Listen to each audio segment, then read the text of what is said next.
Hello everyone and welcome to my podcast.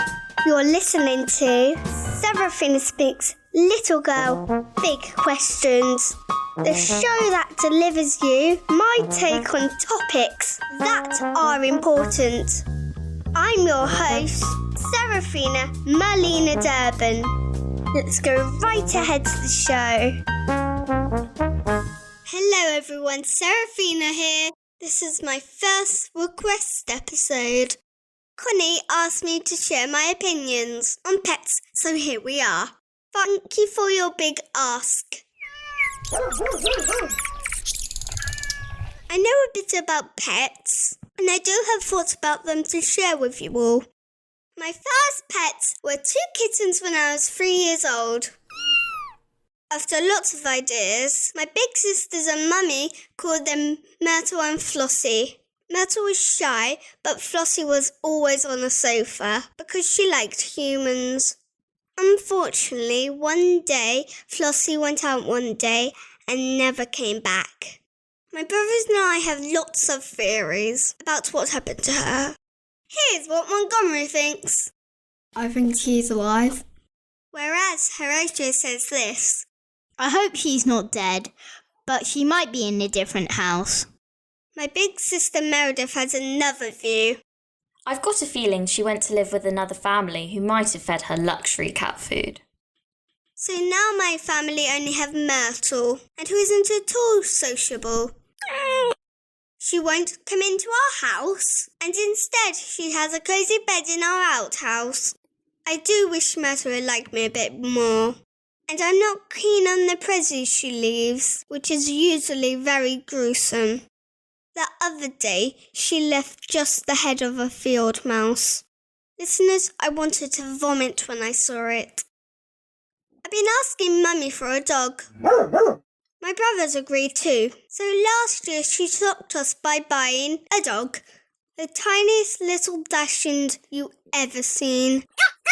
They're also called sausage dogs, by the way. He's smaller than a mini one.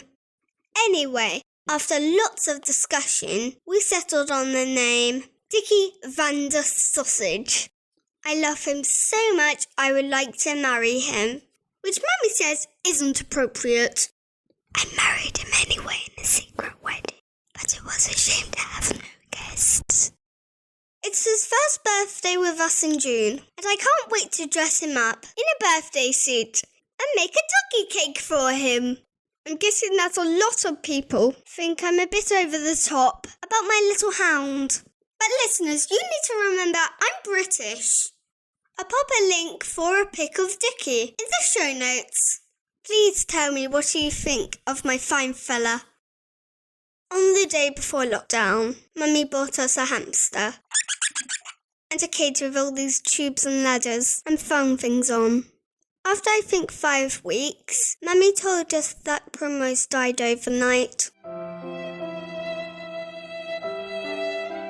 I thought she was asleep, but when I touched her, I knew she wasn't alive anymore. I cried and cried. If I'm honest, Primrose was a bit of a disappointment. Having a hamster didn't live up to my hopes. I thought it would be like having a teeny tiny dog. I thought she would play games with me, but she only wanted to bite my finger.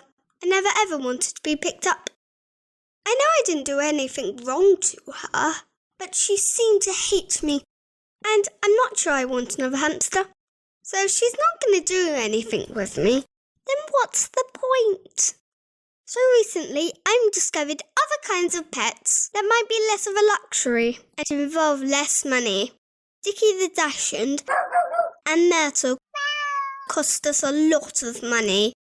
My most recent new pet, which is Brian, the brainy ladybug, who I found in our garden. He says nothing. At least he likes going on adventures with me. He's small. I can take him on walks, but I do need to supervise him, which I can tell you it's a big responsibility. And he's very popular. All my family like him so far. I forgot to tell you that I've been holding out for the day that Dickie Van der Sausage talks to me. But if he doesn't, I understand why people say dogs are a man's best friend. But listeners, of course that's not the whole picture. Because dogs are children's best friends too. Yes? I'm learning about life because of my journey with pets. And I recommend you ask your family if you can have a pet too. Maybe start with a brainy ladybug or a wise woodlouse and work up to something bigger. That's my advice. Write in and tell me how it goes, would you? My email address is seraphina@seraphinaspeaks.com. I hope you want to listen in next week when I talk about knits. It's not something that people like to talk about, but I think it's important that we do. Well, that's it, listeners. Keep staying safe. Bye, everyone. Wow, I hope you enjoyed the show, everybody.